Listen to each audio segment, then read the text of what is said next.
Hi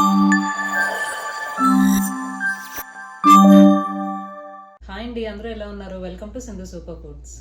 ఈ రోజు recipe paleo recipe అండి. ఆటో ఇమ్యూన్ డిసీజెస్ ఉన్న వాళ్ళకి ఈ పాలియో డైట్ అనేది చాలా బాగా పనిచేస్తుంది. ఈ డైట్లో మనం గ్రెయిన్స్ అనేవి అస్సలు తినమండి, బట్ కొంతమంది వైట్ రైస్ అనేది ఇంక్లూడ్ చేసుకుంటారు. అందువల్ల ఈ డైట్ చేయడం అనేది చాలా కష్టమైన పని. అంటే గ్రెయిన్స్ తినడానికి ఏమీ ఉండవు కాబట్టి, మనకు ఆప్షన్స్ ఏవి ఎక్కువ ఉండవు కాబట్టి మీకోసం నేను కొన్ని ఇండియన్ వెర్షన్లో రెసిపీస్ అనేవి చేసి చూపించాలనుకుంటున్నానండి. నా దగ్గర ఒక బుక్ ఉందండి, ప్రాక్టికల్ పాలియో అని చెప్పి. ఈ బుక్లో అన్ని వెస్ట్రన్ స్టైల్ ఉంటాయండి. మన స్టైల్లో కొంచెం మోడిఫై చేసి మీకు రెసిపీస్ అనేవి చూపించాలని నేను అనుకుంటున్నాను. ఈరోజు నేను మీతో ఎగ్ కాలీఫ్లవర్ రెసిపీ అనేది షేర్ చేసుకోవాలనుకుంటున్నానండి. సో అది బ్రేక్ఫాస్ట్ కింద కానీ లంచ్ కింద కానీ ఎలా అయినా తీసుకోవచ్చు. మనం కాలీఫ్లవర్ వేస్తాం కాబట్టి ఫిల్లింగ్గా ఉంటుంది, ఎగ్స్ కూడా ఫిల్లింగ్గానే ఉంటాయి. సో ఈ రెసిపీ ఎలా చేసుకుందామో చూసేద్దాం రండి. Let's get in to the video. So ఈ కర్రీకి కావాల్సిన ఇంగ్రీడియంట్స్ 8 ఎగ్స్, ఒక మీడియం సైజ్ ఉల్లిపాయ, ఒక మీడియం సైజ్ టొమాటో, 2 పచ్చిమిర్చి, కొంచెం కొత్తిమీర, ఒక కాలీఫ్లవర్, సాల్ట్, కారం, ధనియాల పొడి, మసాలా పొడి. సో ఇప్పుడు కర్రీ చేద్దాం రండి.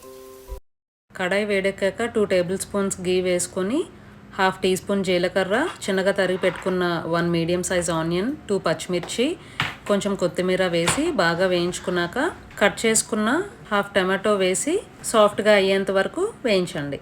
టొమాటోస్ బాగా మగ్గడానికి నేను ఇక్కడ కొంచెం సాల్ట్ అనేది యాడ్ చేసుకుంటున్నానండి. కొన్ని ఆటో ఇమ్యూన్ డిసీజెస్కి ఎగ్స్ కూడా పడవండి, అప్పుడు డైట్ చేయడం చాలా కష్టం అయిపోతుంది. అందుకనే ముందు నుంచే మనం బాగా బ్యాలెన్స్డ్గా తింటూ, మంచి ఫుడ్స్ తింటూ, మన లైఫ్ స్టైల్లో ఎక్సర్సైజ్ని ఇంక్లూడ్ చేసుకుంటూ ఉంటే చాలా మంచిది. తర్వాత టొమాటోస్ బాగా మగ్గిపోయాక ginger garlic paste 1 tablespoon వేసుకొని పచ్చివాసన పోయేంత వరకు వేయించుకోండి. తర్వాత 1 టేబుల్ స్పూన్ కారం, తగినంత సాల్ట్, 1 టీ స్పూన్ ధనియాల పొడి, 1 టీ స్పూన్ గరం మసాలా వేసి అన్నీ బాగా కలిసేట్టు వేయించుకోండి. చాలామంది లావుగా ఉన్నామని చెప్పి జిమ్కి వెళ్ళి తగ్గిపోయాక మళ్ళీ చేయటం మానేస్తారండి. అలా కాకుండా ఎక్సర్సైజ్ అనేది మన లైఫ్ స్టైల్లో ఇంక్లూడ్ చేసుకుంటే చాలా మంచిది. నేను ఇక్కడ అడుగంటకుండా లైట్గా వాటర్ యాడ్ చేసుకున్నానండి. తర్వాత మనం కాలీఫ్లవర్ ముక్కలుగా కట్ చేసి పెట్టుకున్నాం కదా, అది యాడ్ చేసుకొని బాగా కలుపుకొని మూత పెట్టుకొని ఉడికించుకోండి.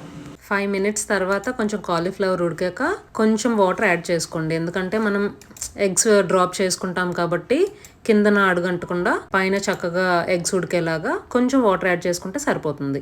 ఇప్పుడు మూత పెట్టుకొని ఒక 5 మినిట్స్ ఉడికించుకుంటే సరిపోతుంది. అంతేనండి. ఇందులో కొంతమందికి కొన్ని స్పైసెస్ పడకపోవచ్చు, అవి చూసుకొని తినాలన్నమాట. ఇలా గ్రెయిన్ ఫ్రీ రెసిపీస్ ఇంకా కొన్ని మన ఛానల్లో ఉన్నాయండి, వెళ్ళి చెక్అవుట్ చేసేసేయండి. ఇంకా పాలియో డైట్ గురించి కానీ రెసిపీస్ గురించి కానీ డౌట్ ఉంటే కమెంట్ చేసేసేయండి. Thank you for watching and subscribe for more videos. ఇంకొక మంచి పాలియో రెసిపీతో మళ్ళీ కలుద్దాం.